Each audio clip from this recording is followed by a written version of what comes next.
The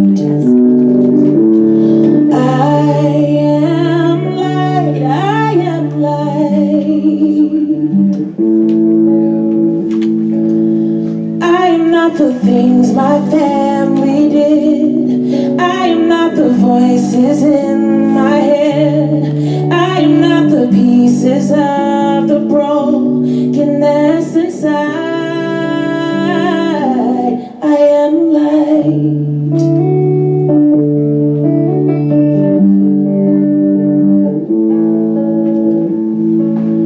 I'm not the mistakes that I have made, or any other things that cause me pain. I am not the pieces of the dreams I left behind.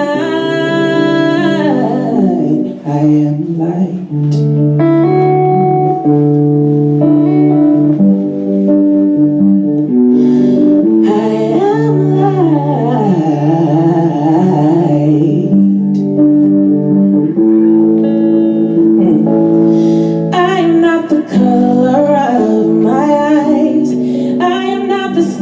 On the outside, I am not my age, I am not my race, my soul inside is all light.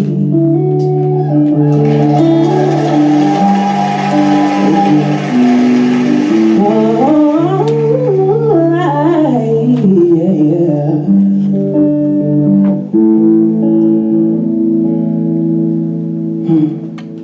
I am divinity defined. I am the God on the inside. I am a star, a piece of it all. I am light. All right. Good morning, everyone.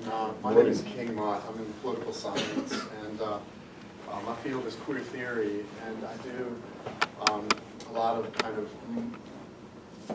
race, gender, oppression sort of research and work. And I'll spend a few moments this morning talking about something that Mary had asked us to do. You know, what do we do as faculty and as citizens of a community when there's so much going on around us? I mean, the issue of gender is bending in an extraordinary way right now, and I don't think that the patriarchy can do much about recovering itself in the way that it has. And that's because people like this are expressing themselves and the power that they have. I would like to speak on two different levels very quickly, and then provide space for my colleagues, and then also space for us all to have a conversation. First, appropriate disclaimers. I'm not, I will offend, because whenever we talk about these things, inevitably there's someone who's going to have some sort of recollection, and we talk about it from the perspective of microaggression and overt offense. And so, let me learn. Don't hold back when these things happen. But as an academy, in the academy, there are really two different ways that we can approach these controversial questions. And one of them, as students and as faculty, we're very familiar with. And that is the notion of framing our conversations within the dialogue and the literature of our respective disciplines. That is a valid and extraordinarily important narrative. It's problematic because all of us, and the resistance to this inclusion merits some conversation with you and your colleagues if there is resistance, are engaged in a narrative that is sexed, it is raced, it is classed, it is able-bodied, it is Christocentric, and none of those things prima facie are wrong. That's the trick.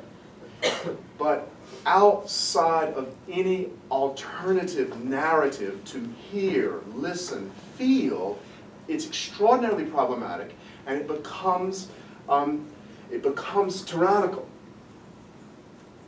To think that, for example, in the sciences, medical research is conducted on a body mass of a male person. And the recommendations for your over-the-counter medications are largely predicated upon that assumption. So the unconsciousness of that is not just interpretation in the humanities or the social sciences. It's empirical. It's demonstrative. We can look at incarceration. We can look at books bought on Amazon. We can look at any category. And if we wish to look through an epistemological frame that is not, that demonstrates another way of knowing, epistemology, one of those really off-putting words, but the idea that there are ways of knowing anything, whether it's Shakespeare or tests in medication. There was a recent study done at the Harvard Medical School that examined Latina physicians, and their prescriptions of opiates. And what it found among these extraordinarily exceptional medical doctors, because of their gender and their race at Harvard, was that they would overprescribe to white people, and that the target that they were least likely to prescribe opiates to were Latina females. And the investigation revealed beliefs, unconscious beliefs, of exaggeration and hysteria. So if the player herself can participate in the oppression of herself and of her own, then imagine how unconscious our own plays are in these particular areas. When we look at a different epistemological frame, it does not mean that the Western canon goes away. So this is not political correctness.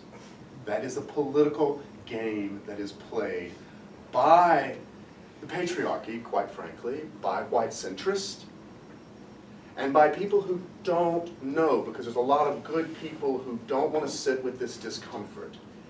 And I get that. Sometimes I don't want to. But we must. Or we see what happens when female people go for job interviews with Charlie Rose, for goodness sake. Who's at fault? We all are. We all are, because we play into these various oppressions vis-a-vis intersectionality, which many of you are familiar with from the Academy's study of these ideas. And we participate. And the most heinous form of participation is often internal, our own internalized oppression. So back to this notion, we can, as students and as faculty, participate in a narrative, an intellectual narrative that is informed through different epistemological frames. We can. English professors can teach queer Shakespeare. Not only or exclusively, but they can teach and can assign scholarly, juried research that is controversial. Historians can look at queer Lincoln, because there is scholarly, juried literature that looks at the historicity of Lincoln as a gay person. Right. Is it any more right or wrong than the narratives that romanticized, lionized Lincoln in the early part of the 20th century? I mean, made him a god. One only go to the Lincoln Memorial, and clearly there's ample energy to genuflect in any direction. All right? So there's the one narrative. How much time, Larry? Just a few more minutes? Yep. So there's the other one narrative. The other narrative that we have as faculty and as students is what we call the heart. And I know that this is a difficult one. It's feeling, how we feel about these things. We have the academy and its juried capacity. We have our humanity and its unjuried capacity. And the fact that we bifurcate that is really part of our patriarchal heritage. Because the integration of my own intuition into a reading of the Canterbury Tales is really necessary and is part of having courage in the academy and what we bring students to, and certainly graduate school attempts to complete. So how do we do that? I think we as faculty speak in the first person, like a good anthropologist. We have to speak in the first person, even though we dread assigning a writing assignment in the first person. We have to own our own interpretations. And we have to have the opportunity to invite students to speak in the first person. I am mad, sad, glad, fearful, ashamed about what I am considering. The integration of owning one's own interpretation with the Academy's myriad sources of controversy, both canonical and non-canonical, is really what we can do in the professions that we have engaged upon in our university. You know, what to do next? We have to do our own work.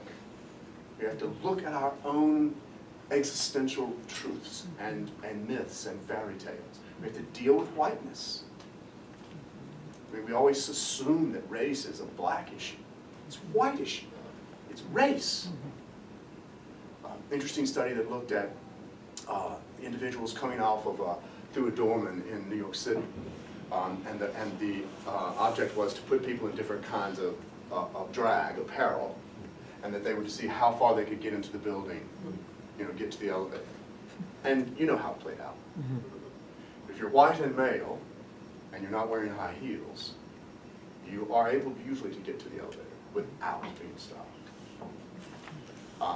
And we know this in terms of an arrest that happened at Harvard several years ago with a tenured full professor, English professor, who's trying to get into his own home. It's everywhere we look, and we can do it, and we can do it in our academic realm. We can look at alternative canons. We can do our personal work and speak in the first person. And then there's also ultimately the time when all of us as people have to fight. I appreciate a student who says, I don't see anything in the reading list that speaks to how I read or consider this topic. Students need to fight. Students need to fight for diversity in the faculty. Students need to fight for diversity in the administration. Students need to understand that they have power and agency and also speak in the first person. And faculty need to do the same thing. We can be so tamed by promotion and our own thinking and our own arrogance that we don't do our own personal work or speak in our own person. How many colleagues at this university are hiding in the closet, for example, who won't come out? There's a reason for that. They exist. How many trans people are part of our student body that hide their transition? All very uncomfortable. It's connected to this topic of race. What do we do about race? It's what do we do about ourselves and the way that we study. So perhaps that will do. I'm sorry that neither of these could be worked out theoretically in a formal way, but I think you get the gist of perhaps some questions that we did talk about in a bit. So thank you for your time. Yeah.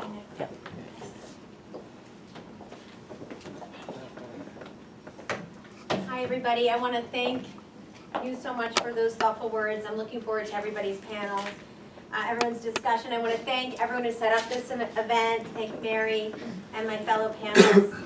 So after Charlottesville, I pretty incessantly emailed some of you in the room.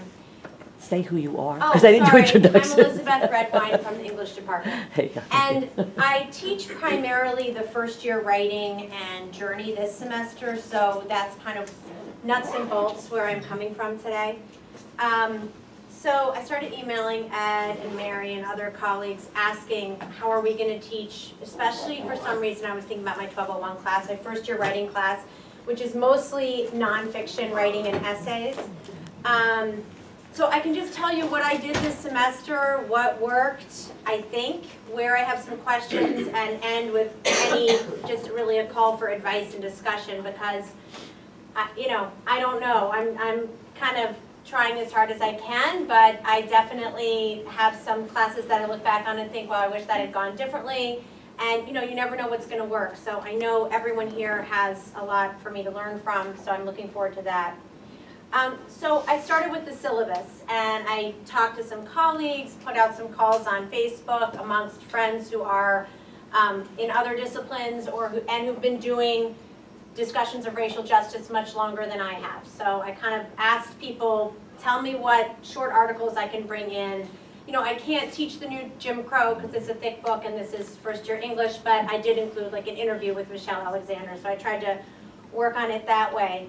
And you know, before all of this started happening and before the election, I had, you know, Letter from Birmingham Jail on my syllabus. It's in the textbook. I had Nuremberg and National Amnesia, A Third Way by Desmond Tutu. I had Dr. King's Letter from Birmingham Jail. And I had talked about issues like the Syrian refugee crisis, and definitely ways that race and religion impacted the way the media and politicians discussed that issue. But I was not doing enough, definitely was not doing enough, so I went back to that syllabus.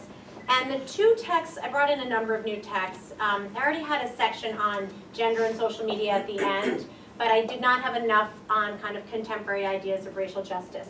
So the two texts that worked best were one interview with Michelle Alexander, and I'm happy to share the link with you afterwards, where she really just in a short interview sums up the main points and main facts and statistics from her book, The New Jim Crow.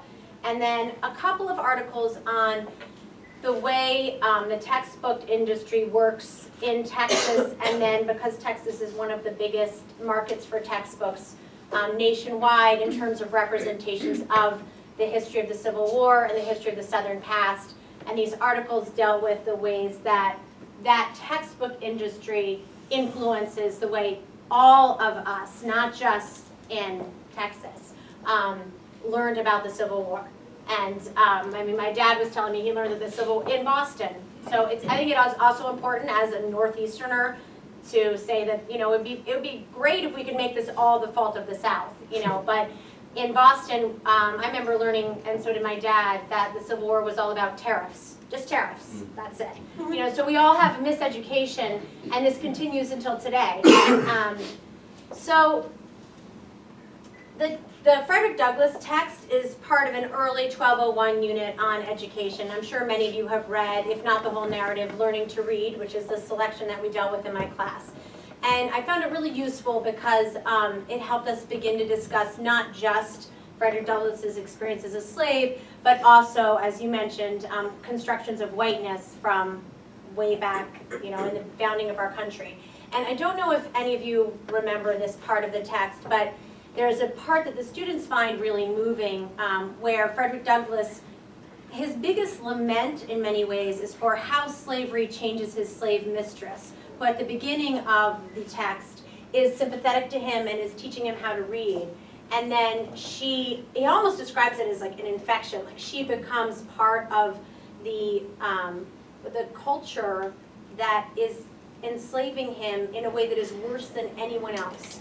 So he actually says, you know, what slavery did to her was almost worse because it changed who she was in a way that it never changed me. So that kind of helps the students begin to look at a history of whiteness through Frederick Douglass's interpretations.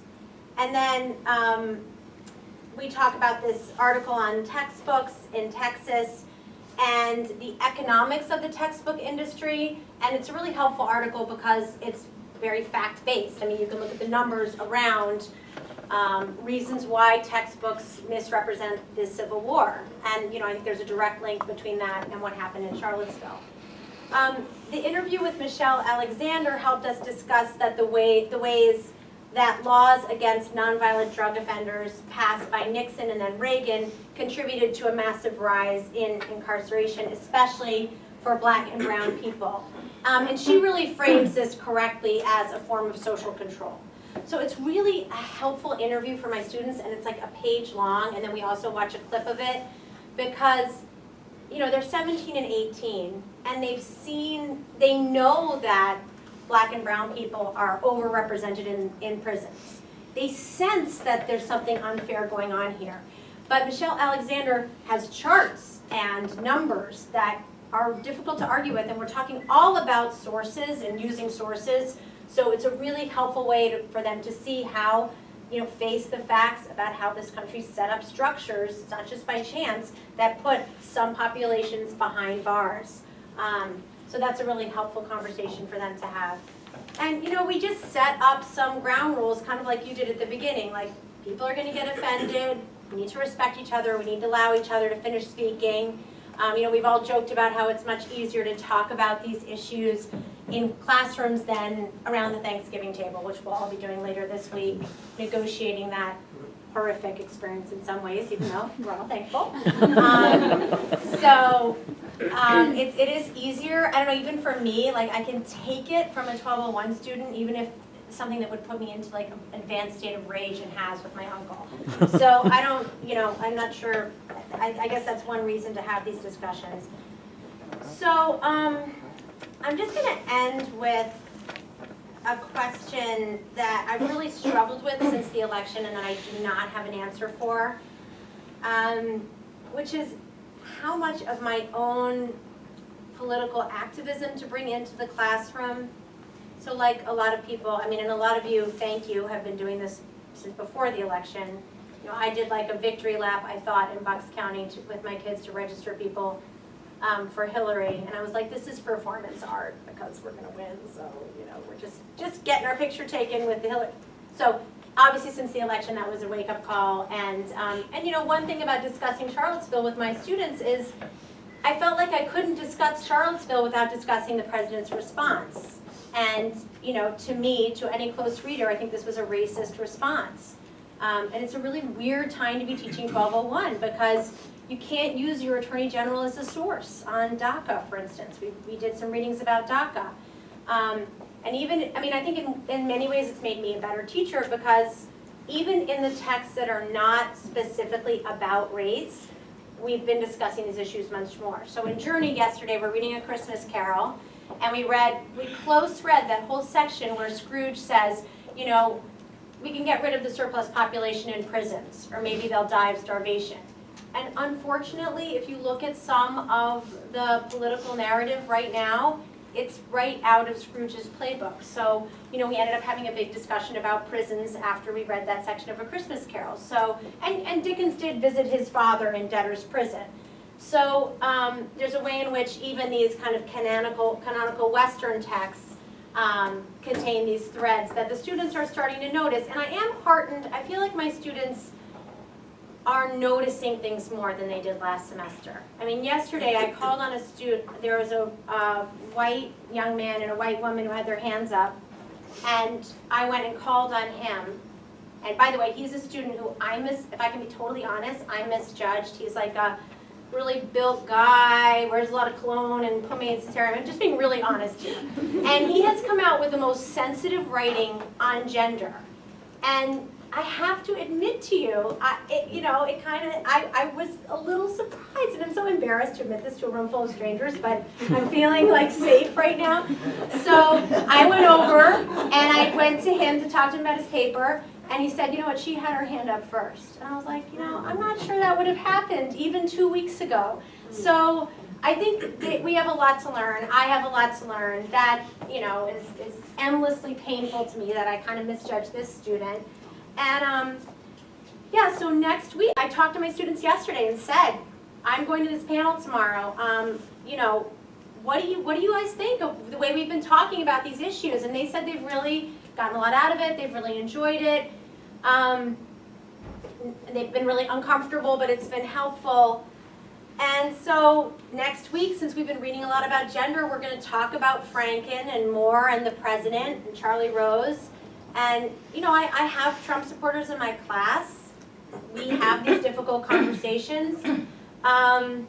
It's not easy, but I come back to that question about how much of my own, you want to be bounded. You don't need to bring your whole life into the classroom, but like this afternoon I'm going to a protest at I'm in the 11th district, Frelinghuysen, if anybody's aware. He's a congressman who will not answer a single question when you call and hasn't had the town hall in when, Mary? 2000? Oh, God knows, yes. So I'm going to his office for like a protest about Dreamers.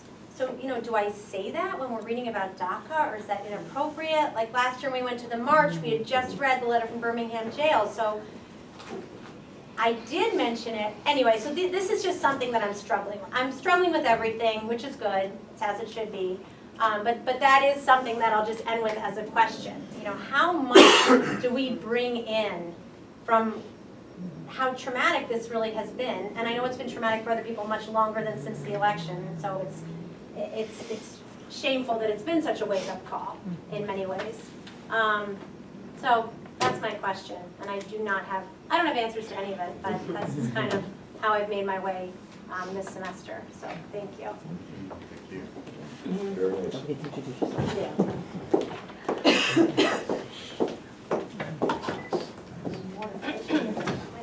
Hello, everybody. My name is Angela Cariotis. I teach in the Department of Communication, and I'm also an assistant coach for the Browns in Speech and Debate team. You should know that I used to be a student here, and a lot has changed, and a lot hasn't. So I come from that space. I come from the field, too. I haven't been teaching forever. I come from the field means I do work outside. I do community-based, applied, and devised theater that advocates for social justice. So let's get into it. I don't teach after Charlottesville, any different than I taught before it. The election may have been a wake-up call. To some of us, we are late to the party. The only people surprised by the election are the well-meaning white people. People of color and black folk are not surprised to be let down by the well-meaning white people yet again. I can only talk about the way that I teach class, so I'll let you know about it, all right? Racism is a white person's problem. It is not students of color or black students to validate myself as a teacher to let me know that I am not racist. I cannot ask black students about their experience. I am not allowed to pick their brain. Picking someone's brain is a violent act. I have to decenter myself as the authority in the classroom. I have to allow space for emotional eruptions. Just like Black feminist scholar Bell Hooks, I too believe that lived experience is knowledge. My job is to facilitate the conversation in a way that is investigative and not interrogative, as a space of safety. I have to model active learning. I have to admit to my students about all the things that I do not know. I say to them, I don't know. I don't know how to answer that. I have to approach everything that I do not know as an act of humility. I have to open my classroom to those who can have the conversation better than me. Decentering myself as the authority in the classroom does not devalue the work in which I am an authority. I am a playwright. I am a poet. Those are the things that I know about. If we're writing a poem about the solar system, I don't know jack about the solar system. So what am I going to do? What am I going to do? I'm going to bring an astronomer from the astronomy department in the classroom to get down with us about how to talk about the solar system. I will sit with my students on an even level. I will allow them to witness my position as an active learner so that it can free them to ask the questions that they also do not know. I'm going to model my active learning. It is my responsibility to craft space in my classroom for these difficult conversations because I know that it may not happen otherwise. It wasn't until I was a graduate student when I took a class on Black feminism with Dr. Joni Jones at the University of Texas at Austin that I learned about racism as it exists now and not as a historical artifact. It took me until one class in graduate school. If I do not open my classrooms for these kinds of experiences and conversations, it may never happen.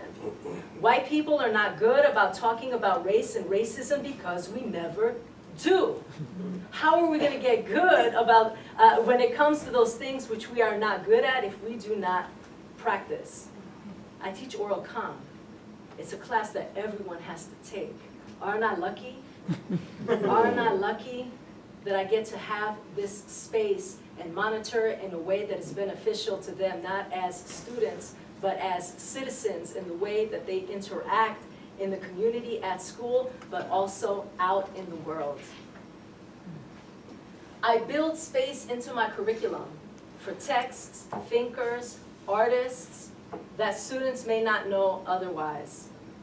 I have to let go of my baby syllabus, of which I'm so incredibly proud of, and I have to surrender it to others. Can you look at this? Can you give me your feedback? Where is there a space when I can bring in other writers, other thinkers, other articles? Can you help me?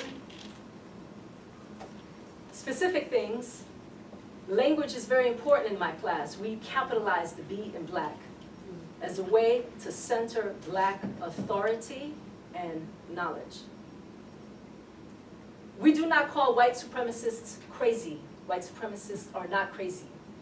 Racism is not a disease that does a disservice to people with actual mental illness. Racism is learned and it is practiced. To call white supremacists crazy undermines the fact that racism is ubiquitous. It is not divergent. Insane absolves the good white people from relating to racism and racist acts.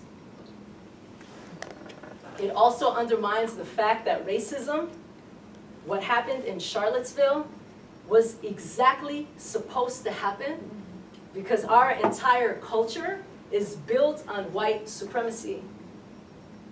Racialized slavery leads to the discrimination that exists now. Again, racism is not a historical artifact. It is a current one. I do not use the word politically correct. I am not interested in correctness. I'm interested in liberation. Political correctness is a slur that is hurled at me to justify your biases. White supremacy is not, can be, inactive hatred. For example, you can uphold white supremacy without being racist. And you do that by not, I do that by not acknowledging my privilege, and if I do not do the active work to dismantle white supremacy. That's like us white people thinking we could swim without getting wet. Amen. I teach the difference between diversity, inclusion, and equity. When I say teach, I mean let's watch our language. Diversity means the presence of difference. A diverse student body. That's an incorrect use of the word diverse. That means that there is a norm, that there is a good way, there is a right, the default, there is a default identity, white American. Inclusion is different. That means that blackness or people of color, that you are valued and leveraged and welcomed. The difference between diversity and inclusion is getting invited to the party and then asked to dance. Equity is different. I'm in the business of equity. I do not treat my students equal because I believe in equity. Equity is about everyone starting out from the same point. I acknowledge and recognize that all of us did not start out from the same point. Equity is about recognizing advantages and barriers and working to correct that. Solution step time. Can we have a mandatory class, a 1-credit course called Community Life that everyone has to take in which we can have these conversations and learn best practices? Next, can we have somebody like Monsignor Zaccardi teach a class about humility and humbleness? We're a place of faith here. Doing the good work, I'm trying to do God's work, right? I can say that here. I don't know a lot of things. Can humility and humbleness scaffold my journey and my attempt? The last thing, I'll leave you with two more things. The last thing is, to quote Bruce Lee in The Warrior Within, I do not know is the most honest answer you could give to any question. And the final thing I'll leave in, and I wish I had time to do that for you. So I had this whole conversation about what my class is like and how I introduce it. We don't do a lot of reading like these professors in here. I do theater and applied devised practices, perception checks. Can we get into a circle and stand together? Can we do the wind takes away? A lot of games. I wish there was a way to share that stuff. So this way, I'm not teaching you, but we are learning together through practice in a way that we are making discoveries at the same time. I honor you. I honor the work that you do. Thank you for being honest and welcoming me into the space. Take care of yourselves and take care of each other.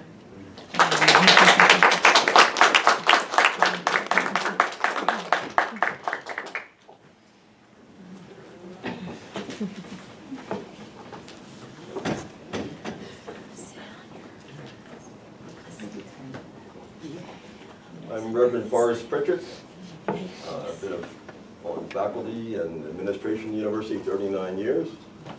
I was at 2 other universities prior to that. So in total, this is my 48th year in higher education. Actually, it's somewhat of a miracle to even have a career like that, given the odds when I was probably born. So let me wax in the direction of the way we've been massaged thus far. I have got. So let me tell you a little story. I could say it starts hundreds of years ago, but I'll pick 1939. My mother-to-be has her mother very ill in North Carolina, and my grandmother only knew North Carolina, didn't know like Jersey. We had cousins in Jersey who had come up from the south and helped to build the railroad from Philadelphia to Atlantic City. Colored men, jobs, no discrimination, come north and get these jobs.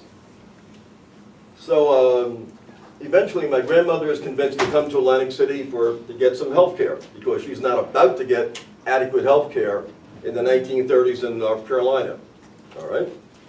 So my to-be mother, she's 16 years old, comes up in 1939. I am born in 1942, 1 year after the Japanese bombed Pearl Harbor. As I become of age to be cognizant of my surroundings, what I notice is, but I didn't ask the question. I was being raised by my grandmother. My grandmother had 4 girls, and there were no men in the family. So at some point, my aunt gets married, my mom is married, obviously.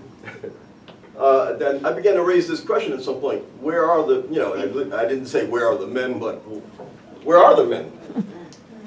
Well, actually, racism, although we didn't call it that then, that was just how life was in the South, had already claimed their lives.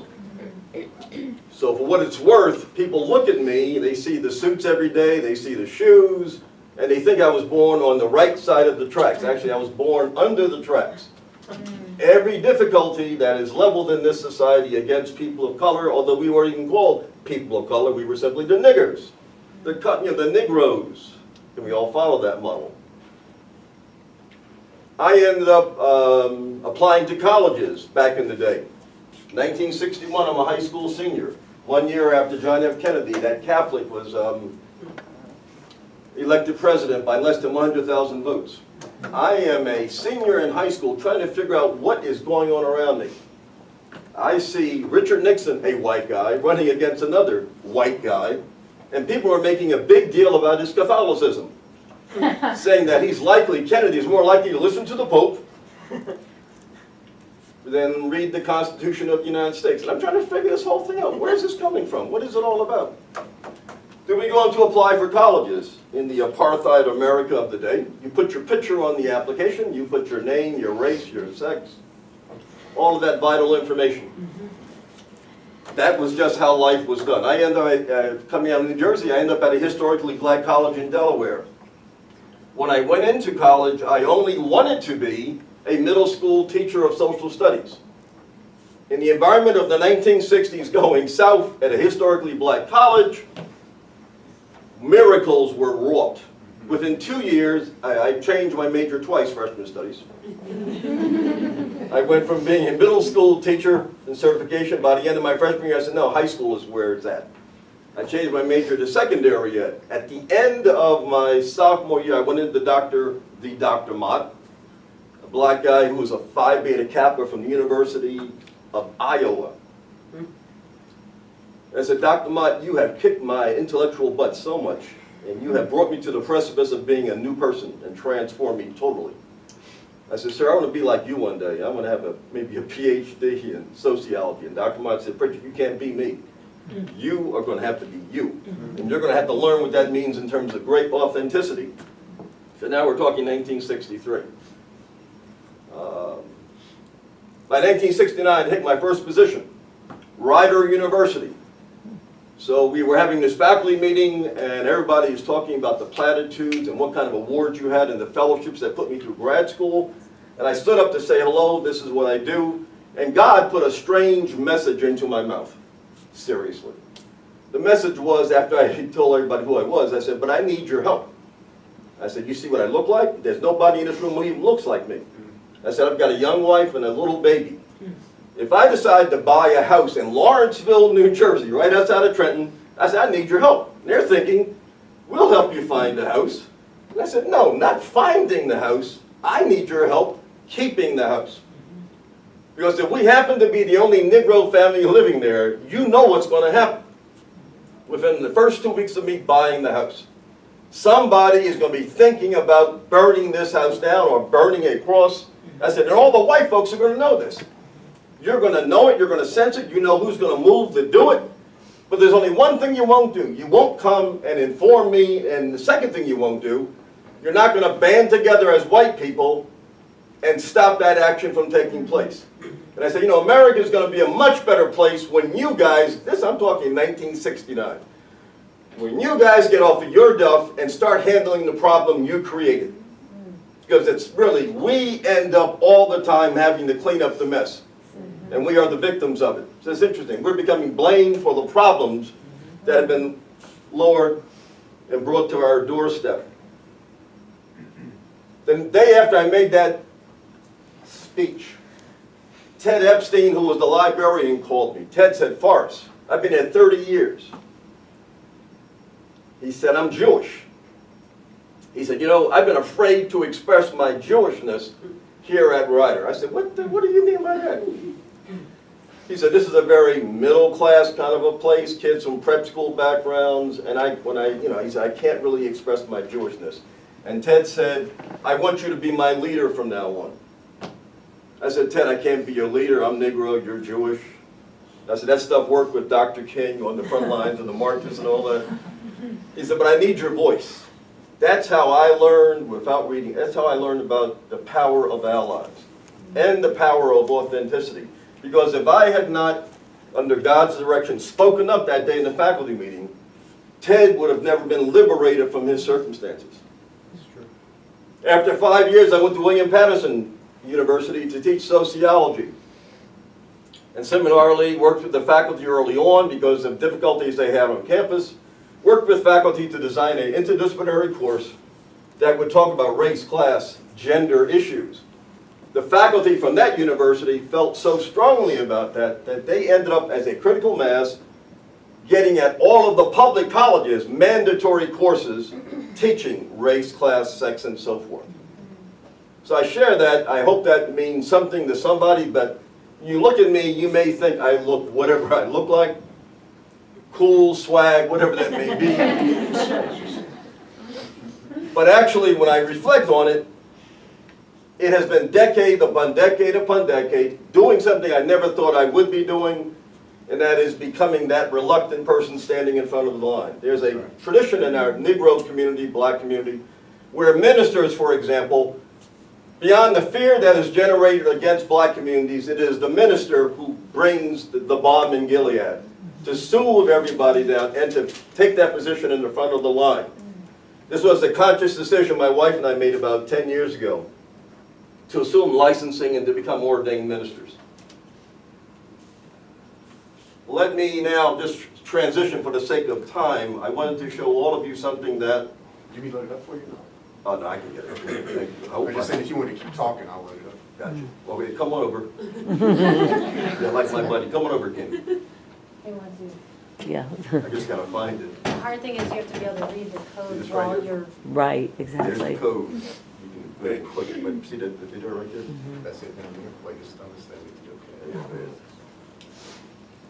Okay, and the video's the down code here. is, Right, this in black. There it is. There we go, cool. This is, hold there, just go full screen. Okay. Uh, It's not Trump. Family member. Happy Thanksgiving.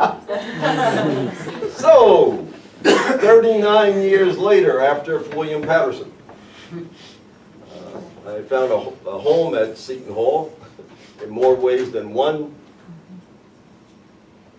I'd like to say I came here in 1978. I believe 15 to 20 years. My first 15 to 20 years was spent doing one major activity outside of the classroom and an office. Anybody want to guess what that activity was? Exactly what you're looking at right now. Not having sessions with faculty, very few faculty would show up.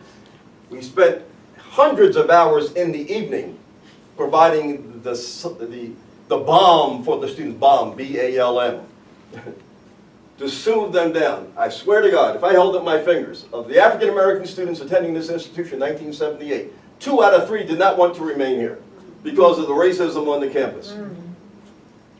And I would say something simple like, it's going to be a struggle all your life. You could be leaving here with an $80,000 a year job. You may find your office just as difficult as this campus is. I said, what do you think your grandparents would do if they were here?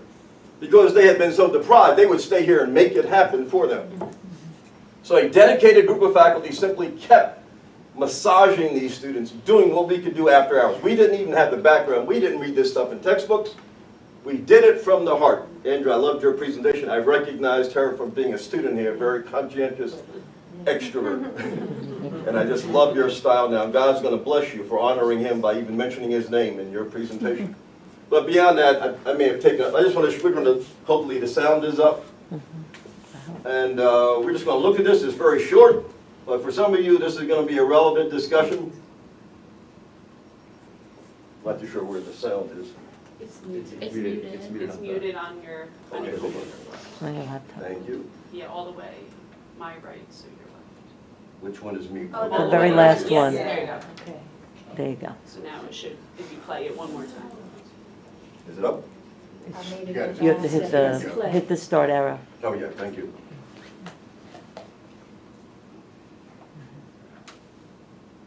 Break the bigotry. You raised me to embrace love and compassion. So when I sit across from you this holiday and you say, oh honey, we hated those things he said, that's not who we are. We had to vote for life, for the platform, for change. That's what hurts. Yes, the terrible things he said weren't why you voted for him. I get that. But it didn't stop you either. Racism, verbal assaults on women, banning religious groups, they weren't deal breakers. And I'm sorry, but I can't help but think of when you said you liked him because he said what he felt. Does that still apply? Because when you tolerate his misogyny, you dishonored the Jesus in my sister. And when you tolerate his racism, you dishonored the Jesus in my neighbor.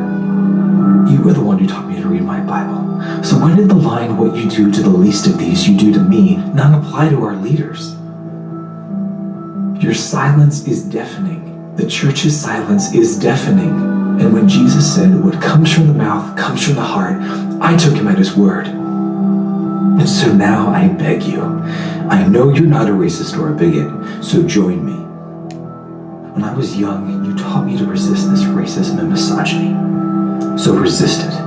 Resist it in your church, in your community, in your president. Because will you shelter the stranger when he comes for them? Will you speak out against the white supremacy he's already surrounding himself with? Jesus taught me to be a defender of the oppressed, an agitator against hate, and that's why I'm in the streets.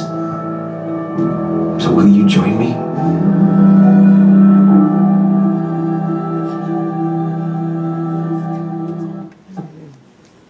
Thanks, Forrest.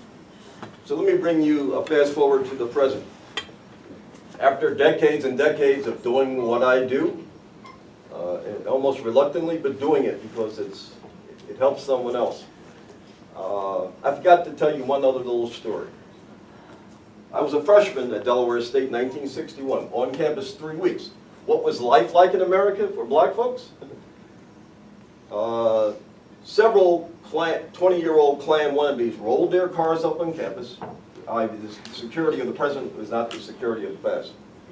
Turned their lights off at night, started mowing down students on campus. Whenever it came time to vote, in any black community in America, the cars come through the communities with ropes, with the loops already tied at the end, like for lynching. They throw these ropes onto the streets to remind people that we had you before, we can get you again. So as I'm approaching this, as we all were, be it 18 months ago, watching the election, the primary process unfold, in one hand we said, obviously, we had a sneaky suspicion about who might be elected president. And on the other side of our hearts, we're going like, America would never allow itself to sink so low again of the America that we remember from the 1950s, the 40s, and so forth. So I just want to leave you with 2 words. The words are, for some of us, the events which are unfolding now, which are not new at all, have deadly consequences. Deadly consequences for somebody. And you're beginning to see those patterns emerging. So this is not, in some extent, it's not like the luxury of a conversation for many of us. It's about deadly consequences. I have one other thing for those in the social sciences that I'm, hopefully, if I can push a few buttons, I can bring it up. I just want to show you a graph I work with.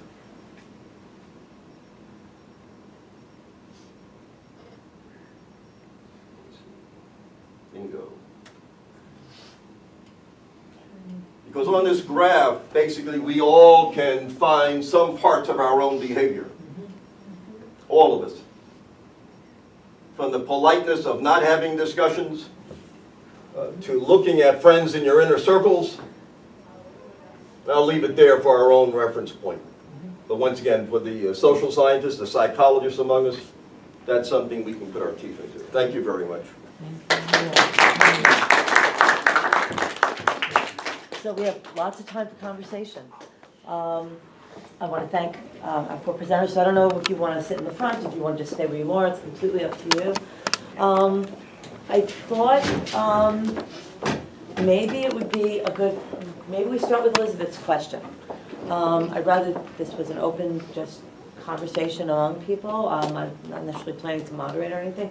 So Elizabeth, do you want to frame Yeah, your I mean, and question again? I honestly have no idea what the answer is. But my question was how much of, I mean, I guess part of the question is our own experience. What of our experiences do we bring to the classroom? I love what everyone said. I love what you said, Angela, about kind of decentralizing the classroom. But I just don't know how much political activism in particular we bring to our classrooms. Like, I honestly don't know. I mean, and it's my own privilege that so much of this has to do with my own privilege. You know, I should have been in the streets much longer than I have been.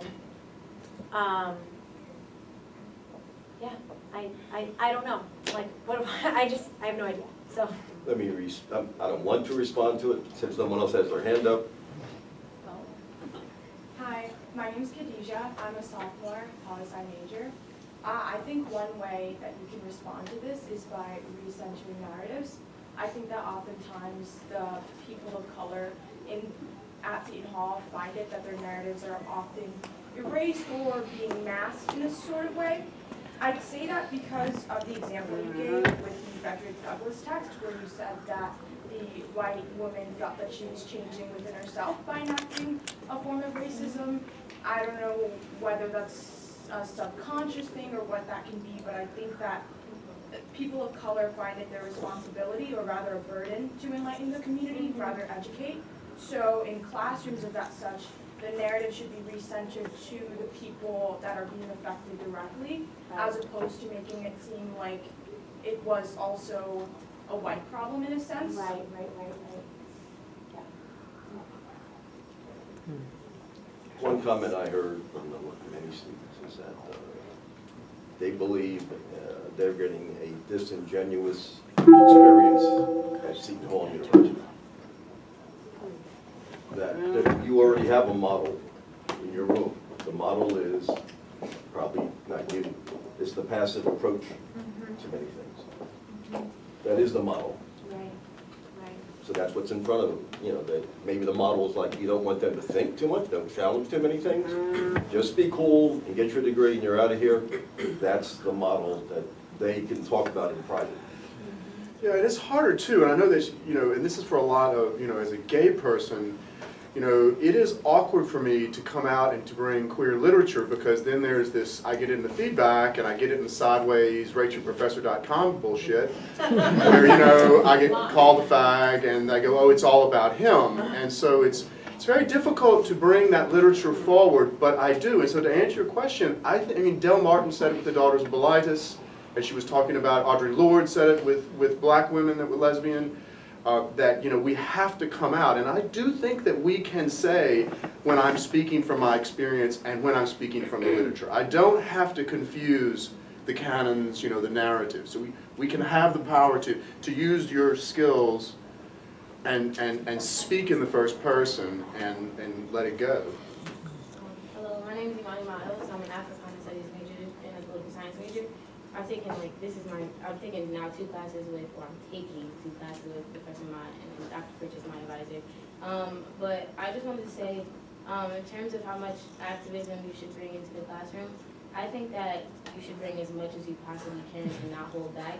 Because one of the things I learned about Black Studies is that it's not just education for the sake of education, but it's education for the sake of transforming not only the student, but giving them the tools in which they need to transform their society. If that is a function of education, which I believe education should be the function of it, I think that every professor in this room has the responsibility to open these conversations in their classroom, because she's doing it in her oral comm classrooms, where it's not just about the student perspective in education at Seton Hall, but it's about giving them the tools that's going to help them succeed in life. That's going to help them, you know, recognize their racism, recognize their white supremacy.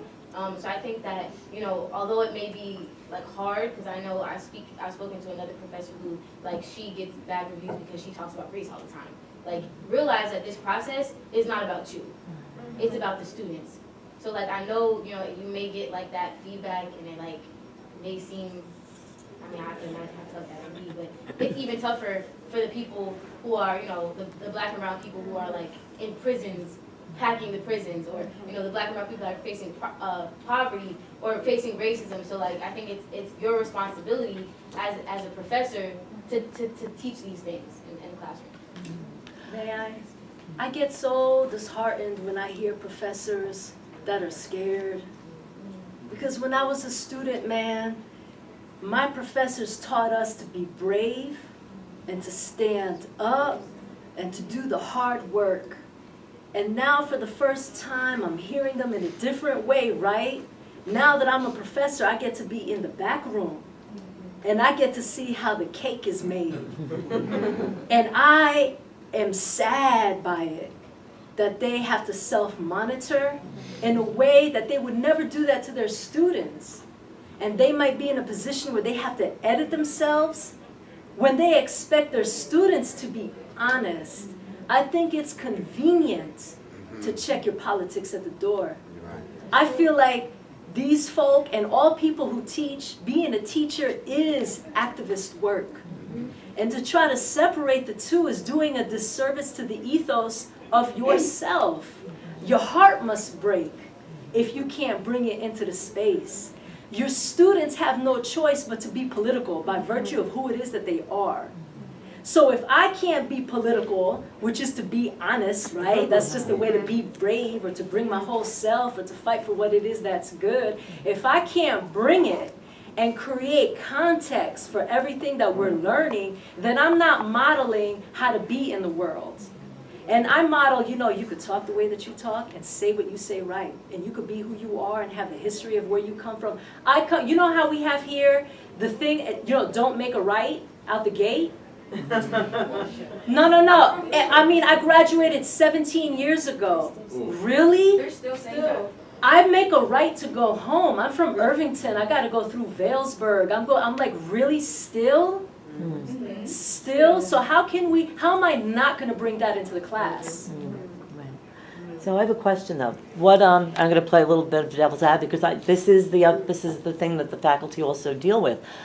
What do you say to the student who's sitting there in your econ class or your Shakespeare class or whatever it is, your polycyclist, saying, that's not what I'm here to talk about. I'm here to learn the content of this course. I'm here to learn about political science or whatever it is. In English classes, I have to say it's a little more open, only because Right. there's not necessarily content there, right? What we're teaching is a skill set, how to read critically, how to analyze. If you leave knowing a little bit more about Shakespeare per se, that's a lovely thing. But I feel like I go into it with a different focus. I think most of us do. But there are classes that are very, very content driven, right? And there's a midterm and there's a final, and we've got kids here who are like, I need that grade. Anyway, Mary, the short answer is up here. It's Okay. paternalism. Okay. I mean, I think this is difficult for us as faculty. Right. And the notion that somehow I have to take care of a particular experience means that I have not considered the role of my power in the classroom. That I haven't taken it upon myself to decenter that. We know pedagogically that women and people of color, for example, we know the tools because they've been tried and tested. Faculty very seldom employ them. The simple thing of insisting upon group work, for example. We don't do that. And so it requires us to get honest with ourselves. Yeah. Can you ask them, why are you so uncomfortable? Why do you say, yeah. Can you ask them, what makes you think that you don't have to learn it? Right. Yeah. It's like, I know about Exactly. I know about economics. What makes but you- What is the that social about? The solar system is like my knowledge of economics. But I feel like what I know about economics comes from Ta-Nehisi Coates, like what he's written in The Atlantic. So how can you talk about economics without talking about some of those structures?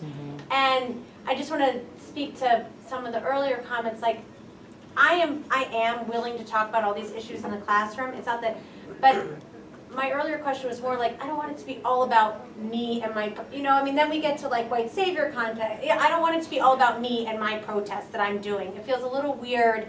Like I'm happy to talk about and have brought these issues into my classroom, but the line I was talking about earlier has more to do with like, I don't know, I'm not expressing it well, but it doesn't need to be all about me and the protest I'm doing that afternoon. Do you know what I mean? Like, I don't want it to become this like narcissistic thing about my own political activism. Like that feels like, so I'm wanting to listen more in the classroom, and I want to let them know that I am representing this outside of the classroom, as you said, Angela, but there's a line that I don't want to cross where it becomes like, oh, let's hear all about Dr. Redwine's, you know what I mean? Like, They're gonna want to go to the protest too, though. okay, yeah, They're gonna know that there is one. right.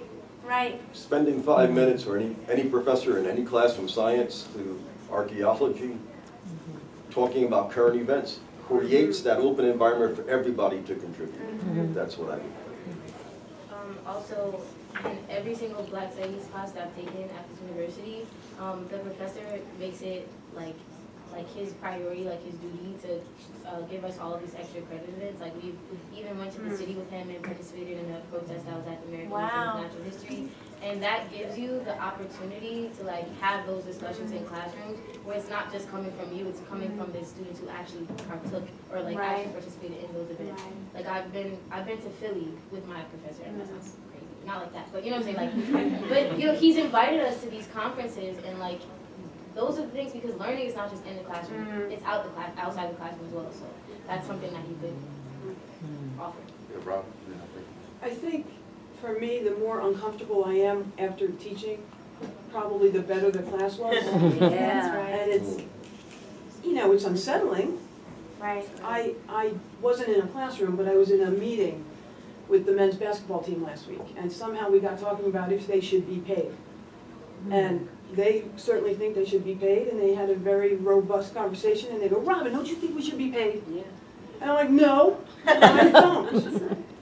Now, it was not a popular thing for me to say, but it was a very lively discussion. They should absolutely have their own opinions, and they do. I'm sitting there watching them go back and forth with this conversation about, Robin, do you really think we're student athletes? Do you really think we're student athletes? Don't you think the expectation on us is too much for us to have a full-time job? And I mean, I'm like, wow. Right. I was so impressed with their opinions, with their evidence, and mostly with their honesty, with their emotion. And I'm sitting there like, wow, these guys are really making me think. You know, maybe my opinions are a little too dated. Maybe I need to, you know, become a little bit more current with how they're feeling. But the point was, it was a safe environment for them, and that's what I think the responsibility of the teacher is first, is to create a safe environment for students to say what's on their mind. They said what was on their mind. They asked me what I thought. I said what I thought. They didn't agree, but respectfully didn't agree. And then it was just like, they just needed to talk. And I kind of sat back and let them talk, and when it was over, they thanked me. And I left thinking, oh my God, I have so much more to learn. Right. So to me, that was a good day. Right. For me as a teacher. Yeah. So I think we can't be afraid of our own discomfort. Yeah.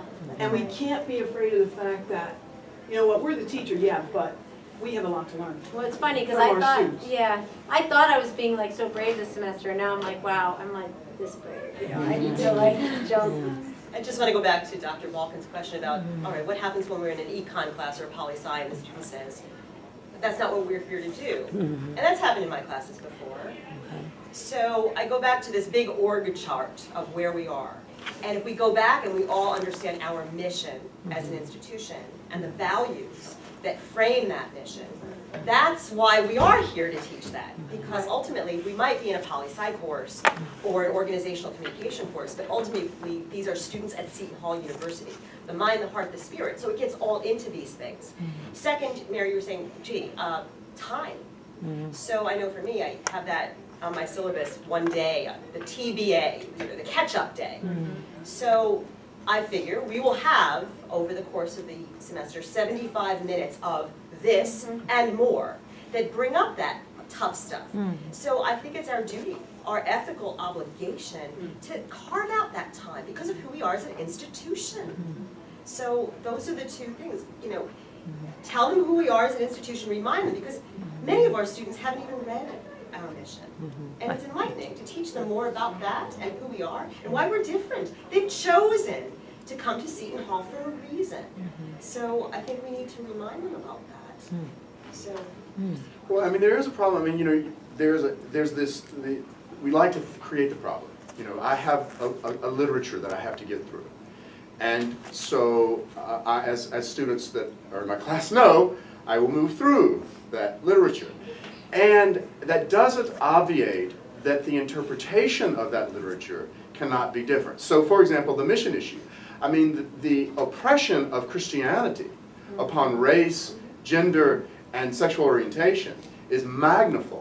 So, I mean, the idea that one can critique, you know, even something like that and talk about the politics of Christianity, you know, and I'll never forget in many classes having them read, you know, the Dominican text of, you know, How to Torture Witches, The Devil's Hammer.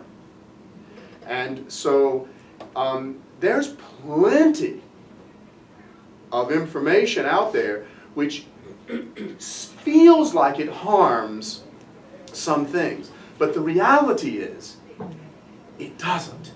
It just brings light and honesty into it. So that a believer then can then reconsider their belief, more conscious, more aware of where their, you know, the history of that belief has brought their, you know, their peoples.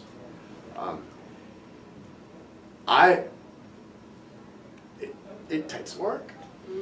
It takes work to move it. And you could be intentional about that. When you bring light to something, then you can be intentional in the way that you move. I have to say that oftentimes in class, and it's just university life, not just, but it's a 1-credit class, so we don't have a lot of time to debrief. But perhaps in the middle of class, if it's not going well, I do start with politics, or just why? Why just throw in a controversial issue and see where it goes? And it's the students that are most uncomfortable with it. They're the ones that have a really hard time because they're just on their they're just starting their journey of self-appropriation, right? And authenticity. So it takes a while, and we do have to moderate a little bit. And it's great, except that they get really, really angry. And they don't get angry with each other so much, although they do hurl things, and so I have to moderate. And, you know, I'm talking in front of my boss and letting her know that I don't always do the curriculum, but it's okay. But it is so important to be able to bring it up. And I have to say, Angela, I don't agree with you that racism is a white person's problem. I think racism is everybody's problem. I think everybody's racist. Yeah, but I have to say, as a white person, we have language about that. For example, I'm racist. I am white. I exist. I have racist. We live in a racist culture, so all of us are racist. I mean, I know you're all homophobic because I am. Right. So I am homophobic and I'm gay. So if I know that it applies in different ways. But Obama can't be racist. Right. He can be prejudiced. Yes. Because of the power dynamic. So we do have to teach each other about how we can use language to help the students discover what they're feeling that makes them so angry or so sad.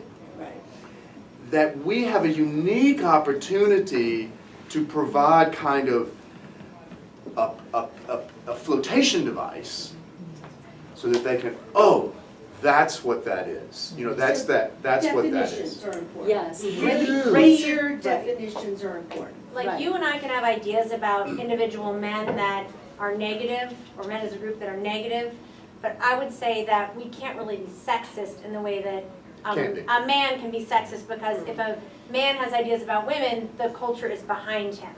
Just as if a person of color has ideas about white people, that's a prejudice, but if white people have negative ideas about a person of color, then the culture is backing them up. There's a structure in place. Right, because So how are we defining color, though? racism is about power. It's powerful.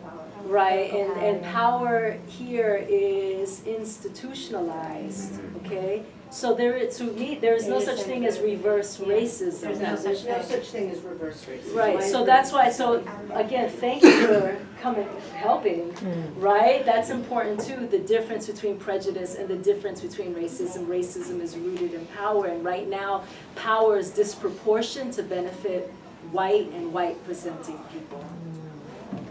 And the wonderful thing is we can, you know, that doesn't mean that the person in the classroom or the faculty person is not going to get triggered by some of these ideas.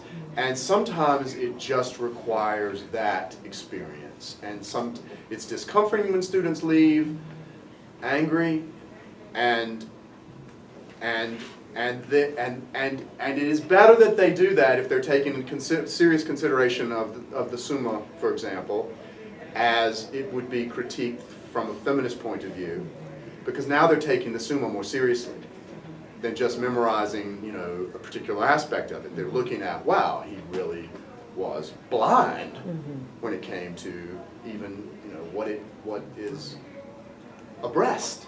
Right, that's why we're talking about white fragility now. You know, when I was in high school, you know, I believe in God, and I have Jesus in my life. That's not the only way to express faith and belief, but that's how I do it. I had a friend of mine who said she didn't believe in God. I don't believe in Jesus. And I got, there is a temperature change that happens to me. And my friend turned to me, she said, Angela, you're having that reaction because no one ever challenged that belief. No, you never met anybody who thought otherwise, who thought different, so somehow now you're having that kind of experience. You know, throughout our entire, you know, sometimes people can't help but be racist or be, that's, our textbooks are made that way.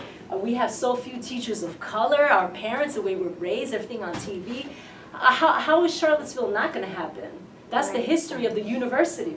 That's the whole history of the city, right? The whole of the school. That is a perfect expression. It was meant to happen by design. So whenever we are not challenged, and finally we are, we have to ask ourselves, what is that about? And how does that affect our work? I didn't know we had that 1 credit university life class, but I will say this, we can't just have the discussion. It has to be structured, it has to be organized, it has to be facilitated. Otherwise it will become harmful. Students will harm each other without intending to. You as a facilitator, you have to know what your goals are, how you're going to go there. You have to scaffold the entire session with a plan, with exercises. You can't just ask questions. That's right. You know what I mean? That is irresponsible. I would never ask anybody to do that without being ready for it, or preparing for it, or knowing what that looks like. Or having a safety plan in the room, right? You got to have a plan B. So I just want to say that. You know what I mean? So please know that I taught oral comm for a long, long time, and so it is framed. Honestly, when I ask a question, I know how to mediate. I wasn't talking about you specifically. I understand. I want to know how we define people of color. What is a person of color? What's the definition? I don't know. A person of color is going to have to. Yeah. I mean, there's plenty of literature on that. I mean, and it all boils down to power. So there is presentation, but the notion is that how people present, because there are people, for example, I have a friend who is often called black. He is Latino, and his Spanish is his first language. So he's often setting people straight about color. So I think it's just being with the learning, you know. And I don't know why it's so important that I know what a person of color is. I think about me, not you, except that I look at, you know, how I'm living my life and, you know, how I'm integrating my professional life. I think that these things are moving targets. I know in the queer world they really are. I mean, there are young gay men who don't want to be gay. And I get to talk about challenged. I'm going, well, on the backs of everybody else who had to, you know, what do you mean you don't want to be gay? I want to be queer. You know, I want to be ambivalent. So I have to learn that, you know, the politics of gay of the 1970s isn't the politics of the, you know, in 2017 around it. People of color, there's just a contemporary grouping of folks But what it precludes, and many of us think it's really a trick of those who have the power to define others. Yeah. Because what it precludes in that whole is a discussion of the groups which have been systematically discriminated against, brutalized, violated to the point of extinction, the historical so-called minority groups. And then there's a great fear driving this country right now. And that fear is within 50 years of this point in time, in terms of fertility rates and immigration rates, the group that has nurtured itself in its dominance as the majority group in this country, numerically, will not be the majority group numerically. And I think, and I predicted this a while in certain venues, this country in 50 years is going to be operating just like South Africa did 80 years ago. You're going to have a small percentage of people with a lot of power controlling everything and everybody else.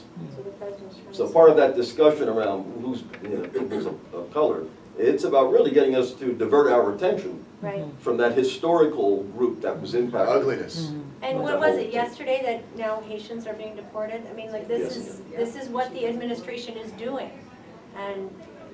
Well, not only that, I'll add Haitians. I think the FBI has rolled out the Black Identity Radical Movement. Oh yeah, I as just a new read that target yesterday. group. Yep. So when I was called to your attention without explaining that, you go back to Dr. King's days, the emergence of the Civil Rights Movement.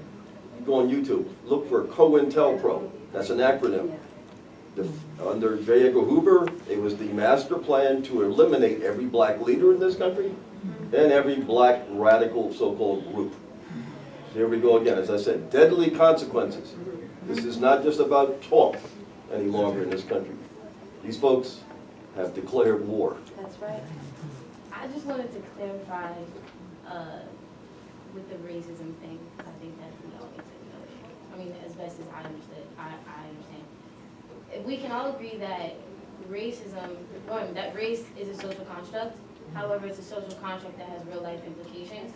And if you understand what racism is, not only is it about the color of someone's skin, well, that's at the center of it, but it's about the social, political, and economic superiority of one race over another race, and the implications it takes into real life.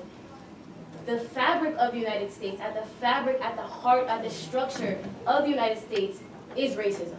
This institution is built on racism. There's racism in this room.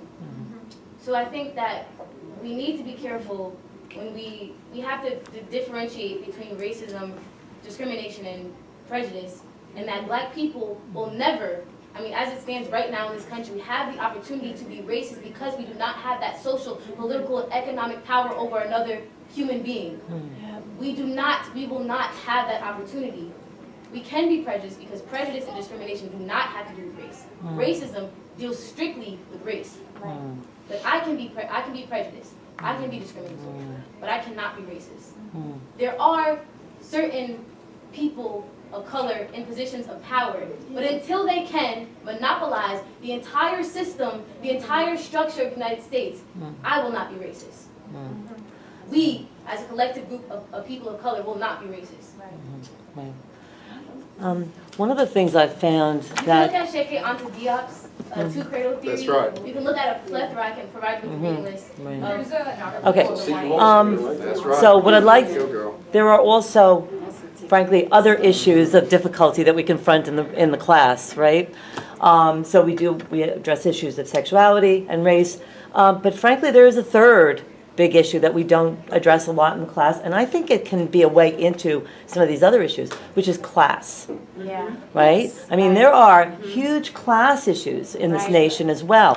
And in fact, the power structure has often been built on setting people who have a lot more in common with each other in terms of class and how they are held down economically, using economics to pit people against one another in really interesting ways. If you go back into I'm an early Americanist, so back into the 18th century, when race as we understand it as a concept was actually created, And of the very- contemporary versions of race, and the idea of you're different from me because of race, not just because of the nation that you come from. There's a huge shift that happens in the 18th century along those lines.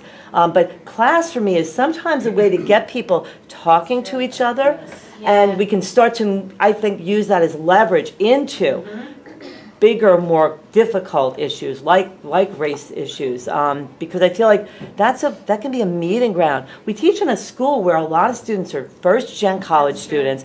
A lot of them are coming out of blue-collar backgrounds.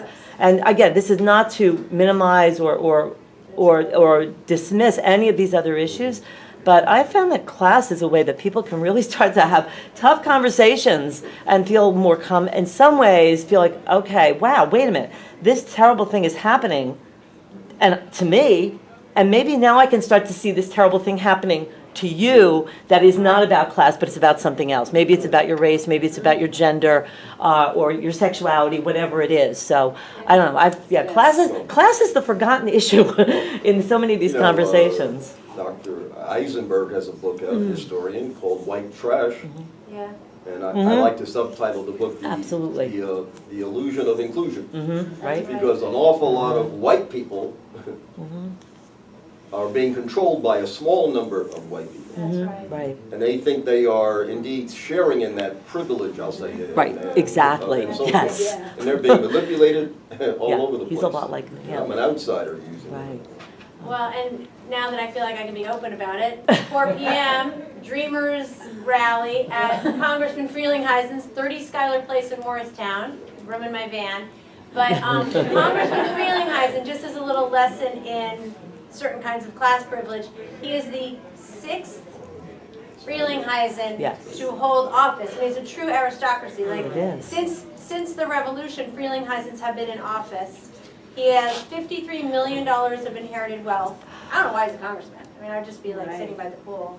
But His duty. it's his duty. And that's when you crack him is when you talk to his staff about what would his grandfather, who did this, because they were a little nicer to the rest of us a couple generations ago. What would he think about his? And I've met him, and it's funny because I met him in just the Supreme Bakery on St. Patrick's Day after going to his office like every Friday with my kids. I saw this like older white guy, looked like my dad, like getting donuts, and he turned around and he's like, he talks like Thurston Howell, like it's like you're watching Gilligan's Island. He's like, I'm Congressman Frelinghuysen. And so we had a conversation. He introduced himself to the wrong white woman. He said to me, there's a lot of mean people coming out of Montclair being so cruel to me. And I was like, I'm one of those people. And my grandfather worked for you in Morristown. We all have people who worked for the Frelinghuysen's.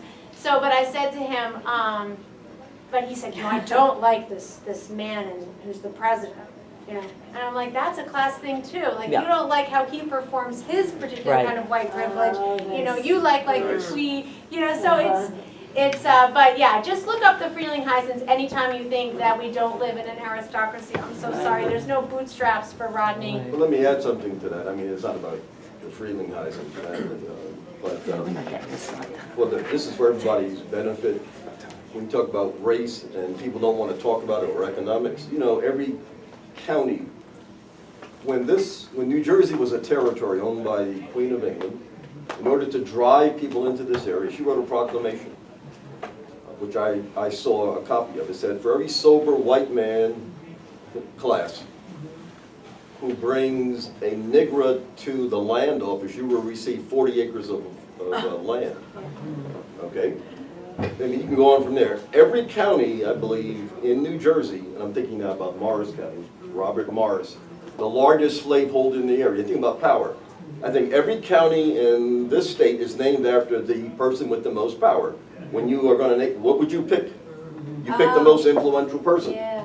So literally, I think every county in the now state of New Jersey is named after the person with the most power. That would be the person who would be the largest slaveholder. That's just how deeply rooted particular discussions of race could go. So 2 things. I'd like to first thank our presenters today. I'd like to thank you all for coming. I'd also like to suggest, so if you have materials, whether they are, I'm sorry, I didn't catch your name back there. So if you have materials that you would like me to post, Anybody, yeah, so if you have articles, if you have materials, if you have lessons. Is there like a forum? No, if you send them to me, I'm gonna post them Okay. on the faculty development Great. website, okay? Everybody has access to that, so whether you're a student or faculty member, Center for Faculty Development, the video will be posted there, and I have some materials that I'll post up as well. The Teaching After Charlottesville was not my invention. If you go on, I mean, a lot of people are using this as a kind of title for this kind of conversation. Some people are very specifically dealing with after Charlottesville. But anyway, so I'll get stuff up as quickly as possible, but if you have things you think would be helpful for classroom use especially, just send it to me. It's mary.balkin@shu.edu. It's on the invitation, you'll find my name on the message that went out about this. But thank you again to all of Thank you, you, Mary. and look for more Thank you events all like for this in the spring. Thank you. We're gonna keep on talking.